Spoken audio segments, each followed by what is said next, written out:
Shalom, shalom. Oui, moi je vais parler de qu'on doit élever toujours le nom de notre Seigneur. On doit toujours le mettre en avant, toujours, parce qu'on doit le louer. Vraiment, en termes d'aujourd'hui, vraiment, c'est le Dieu. Que j'élève le nom du Seigneur, vraiment, tous les jours dans ma vie. Mais ce matin, je viens encore le lever encore. Je viens encore le lever, parce qu'il est tellement merveilleux. On va aller dans on va aller dans Jérémie, prendre Jérémie 33. On va lire le 1 jusqu'au 4. La parole de l'Éternel fut adressée à Jérémie une seconde fois, pendant qu'il était encore détenu dans la cour de garde. Ainsi parle l'Éternel, qui fait ces choses, l'Éternel qui les façonne et les met en place, lui dont le nom est l'Éternel. Invoque-moi et je te répondrai. Je t'annoncerai de grandes choses, des choses cachées que tu ne connaissais pas, car ainsi parle l'Éternel, le Dieu d'Israël. Voilà. On va continuer, mes frères et sœurs. On va aller dans Psaume. On va prendre Psaume 100 et on va prendre le 4. Je vais lire le 4 et le 5. Entrez dans ses portes avec reconnaissance, dans ses parvis avec la louange, célébrez-le, bénissez son nom. Voilà, on va continuer, je vais prendre encore on va aller dans Psaume 96. Voilà, 96, je vais lire jusque 5, hein, voilà. Chantez à l'Éternel un cantique nouveau. Chantez à l'Éternel toute la terre. Chantez à l'Éternel, bénissez son nom. Annoncez de jour en jour la bonne nouvelle de son salut.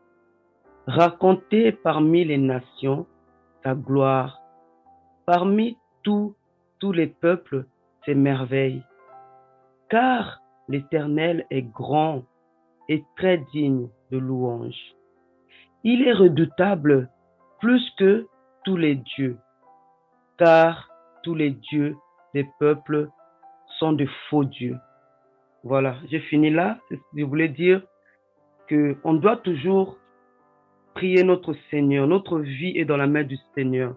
On doit toujours l'élever, on doit toujours vraiment le glorifier, toujours le dire merci. Même s'il y a des choses qui t'arrivent, tu dis merci Seigneur parce que tu m'as réveillé. Merci Seigneur parce que tu as permis que je marche. Merci Seigneur, toujours, parce qu'il attend que ça. Parce que notre Seigneur, il est tellement bon, hein, il est miséricorde, il est amour, notre Seigneur. Je voulais dire à chacun, si je veux parler à quelqu'un qui a des soucis, qui a vraiment des soucis, côté finance, côté vraiment la famille abandonnée, qui s'accroche toujours au Seigneur, qui s'accroche au Seigneur parce que le Seigneur ne va pas l'abandonner. Le Seigneur va vraiment lui faire du bien.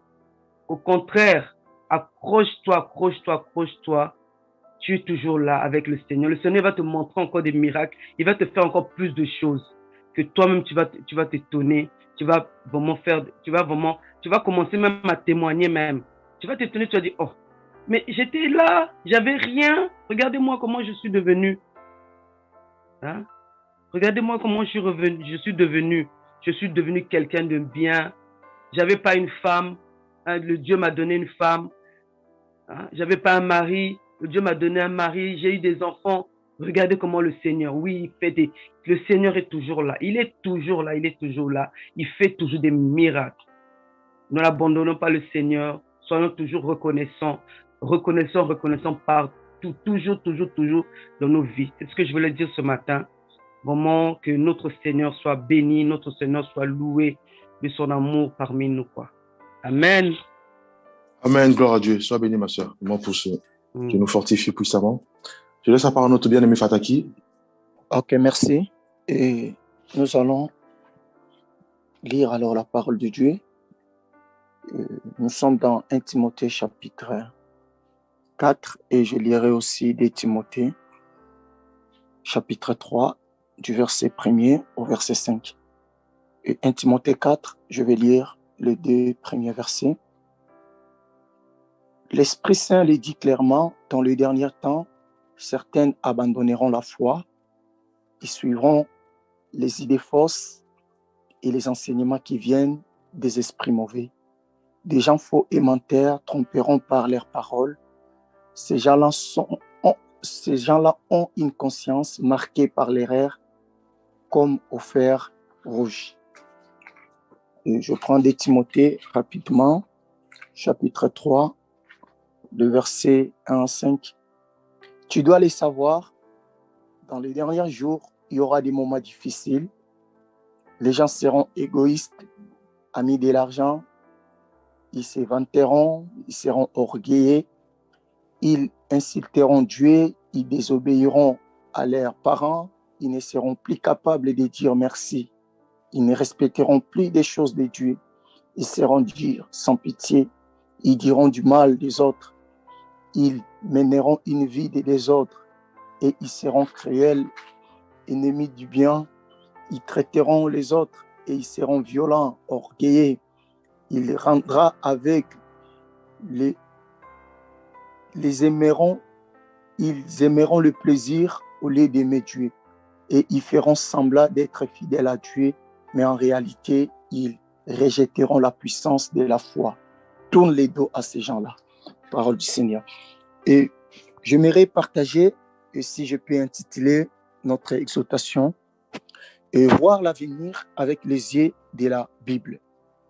Et je crois que depuis toujours l'histoire, il y a quelque chose d'unique qu'on nous rapporte concernant l'être humain, c'est l'homme a toujours la soif de connaître l'avenir.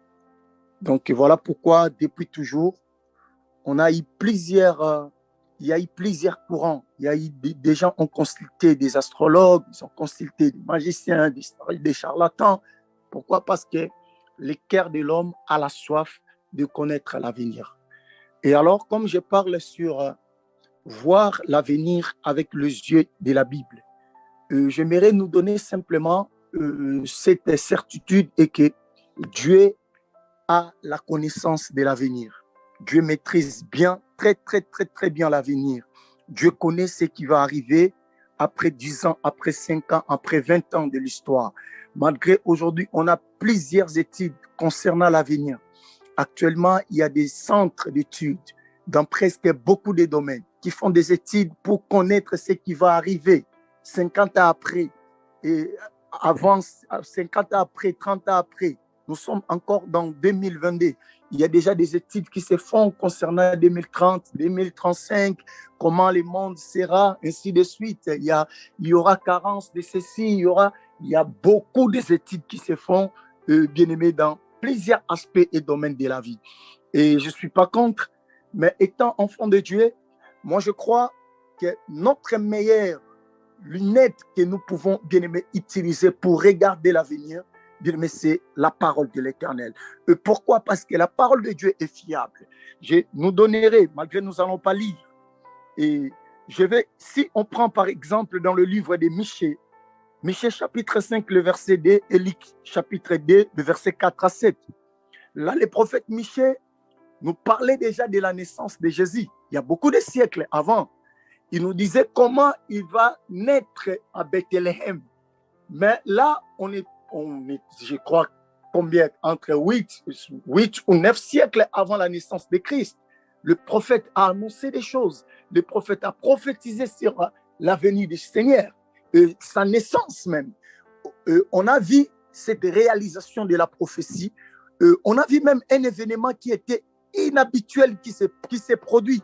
C'était recensement. Donc, on nous a montré pour simplement que le Seigneur puisse accomplir ce qu'il avait dit. Simplement pour te dire que Dieu, il y en a beaucoup, si j'ai dit, d'énumérer, on n'aura pas le temps. Il y a beaucoup de prophéties que la Bible a annoncées et nous avons vu la réalisation de cela dans la parole de Dieu. Je ne parlais pas des prophéties qui prennent 2 ans, 3 ans, non. Je ne parlais pas des prophéties qui prennent 25 ans, non. Je ne parlais pas de ces choses. Je parlais des prophéties que la Bible a annoncées qui a pris des siècles et nous avons vu la réalisation de cette prophétie. Même dans Genèse chapitre 3, là où on trouve la première prophétie dans l'histoire, et lorsque Dieu a annoncé que la descendance de la femme écrasera la tête du serpent, ça date des années. Et après des milliers de siècles, nous avons vu cela s'accomplir à la croix de Golgotha, lorsque Christ a été crucifié, bien-aimé, à la croix. Donc, simplement pour nous montrer que la Bible est tellement fiable. Si nous voulons regarder l'avenir, si nous voulons voir les choses qui arrivent devant nous, bien-aimé, étant enfants de Dieu, notre première référence doit être la parole de Dieu. Alors, dans la parole de Dieu, je vais énumérer 2 ou 3 points pour céder la parole. Si nous pouvons regarder l'avenir avec les yeux de la Bible, quand je parle des yeux de la Bible, on peut reformuler autrement, regarder l'avenir avec les yeux de Dieu. Parce que la Bible, c'est Dieu, la Bible, c'est la parole de Dieu. Donc, on ne peut pas dissocier Dieu et sa parole. Donc, en regardant avec les yeux de la Bible, nous voyons clairement que dans le dernier temps, qui nous concerne aussi, parce que c'est ça l'avenir. Nous sommes en train de s'approcher, de plus en plus nous avançons, de plus en plus nous sommes en train de voir toujours l'accomplissement, bien-aimé, de toutes ces listings que l'apôtre a essayé d'énumérer concernant, bien-aimé, le temps que nous sommes. Bien-aimé, c'est-à-dire que dans la parole de Dieu, si je peux énumérer le premier point, il y aura beaucoup de difficultés, bien-aimés, dans ces temps que nous sommes. Donc, c'est-à-dire, dans ces points, les chrétiens seront confrontés aux pressions qui vont les pousser à se détourner de Dieu. Vous allez voir, nous sommes dans une génération où il y a beaucoup de pressions dans plusieurs aspects de la vie. Voilà pourquoi même Christ, le plus grand prophète de l'histoire, a dit dans Matthieu chapitre 24, il a dit que si Dieu n'avait pas réduit ses temps, même les Élis pouvaient être séduits. Et pourquoi? Parce que le temps sera tellement difficile. Il y a tellement la pression, l'ennemi est en train de mettre la pression dans plusieurs aspects de la vie.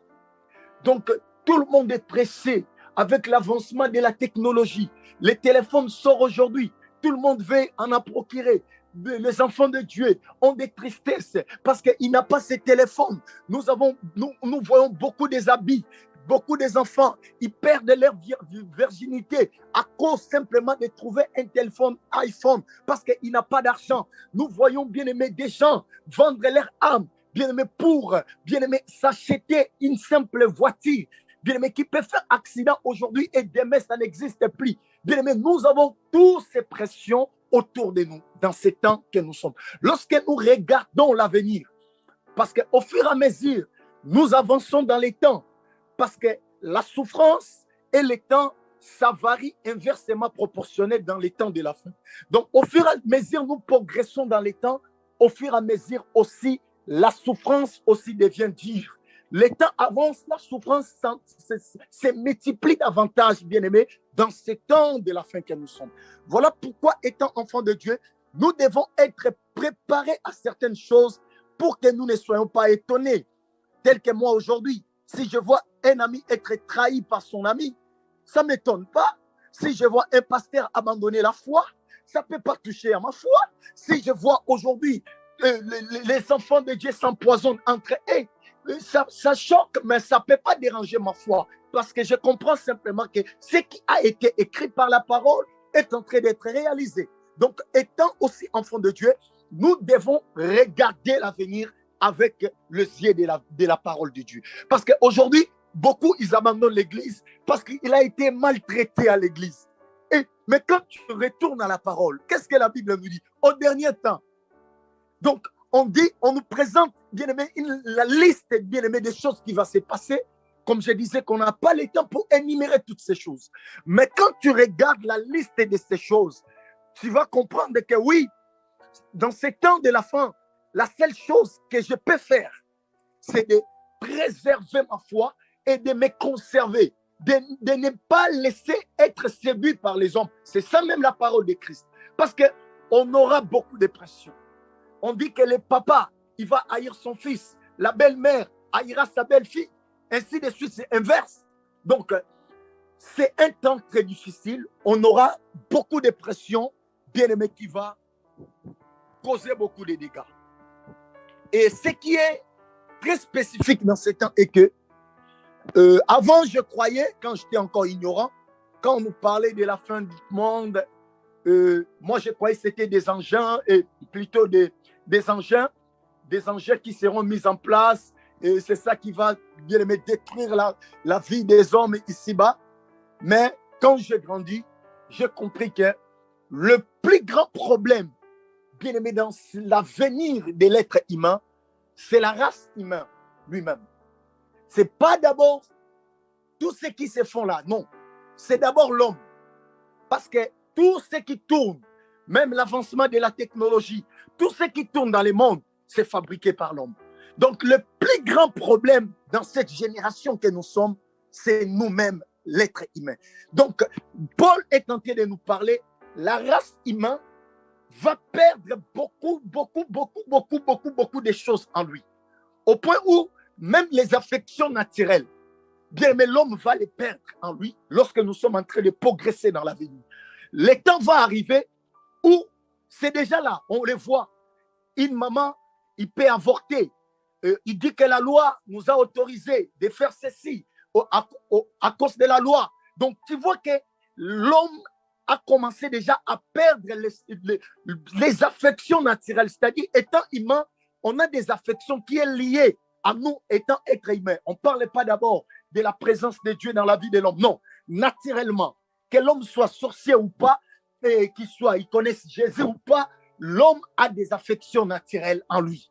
Et quand nous progressons dans les temps, ces affections naturelles dans le cœur de l'homme ou dans la vie, dans l'âme de l'homme, bien aimé, va se perdre. Donc, l'homme va se refroidir au point où on n'arrivera plus à comprendre bien aimé ce qui va se passer, bien aimé, dans la suite du temps. Voilà, aujourd'hui, on nous a créé des bombes atomiques, on nous a créé des bombes nucléaires, on nous a fait toutes ces choses, bien aimé, où on peut détruire. Aujourd'hui, on a vu dans l'histoire, un président s'est prononcé en disant que s'il lance Satan, il peut détruire dans quelques minutes. Tout cela a été créé par qui? A été créé par les êtres humains. Donc, simplement, pour nous dire quoi? Lorsque nous regardons l'avenir avec les yeux de la parole, tout ce qui tourne tout autour de nous, ça ne peut pas nous effrayer. Ça ne peut pas nous paniquer étant enfants de Dieu. Bien sûr, on peut intercéder, mais on peut prier. Il y a certaines choses, nous devons être clairs, même nos intercessions ne peuvent jamais les arrêter. Donc, nous devons simplement, bien aimé, nous positionner et rester fidèles et attachés au Seigneur, surtout dans ces temps. Et j'aime beaucoup dire aux gens, s'il y a un temps où l'homme doit être sérieux dans sa relation avec Dieu, c'est ce temps que nous sommes. C'est le 21e siècle. S'il y a un moment où l'homme doit être conscient de Dieu, c'est dans notre génération.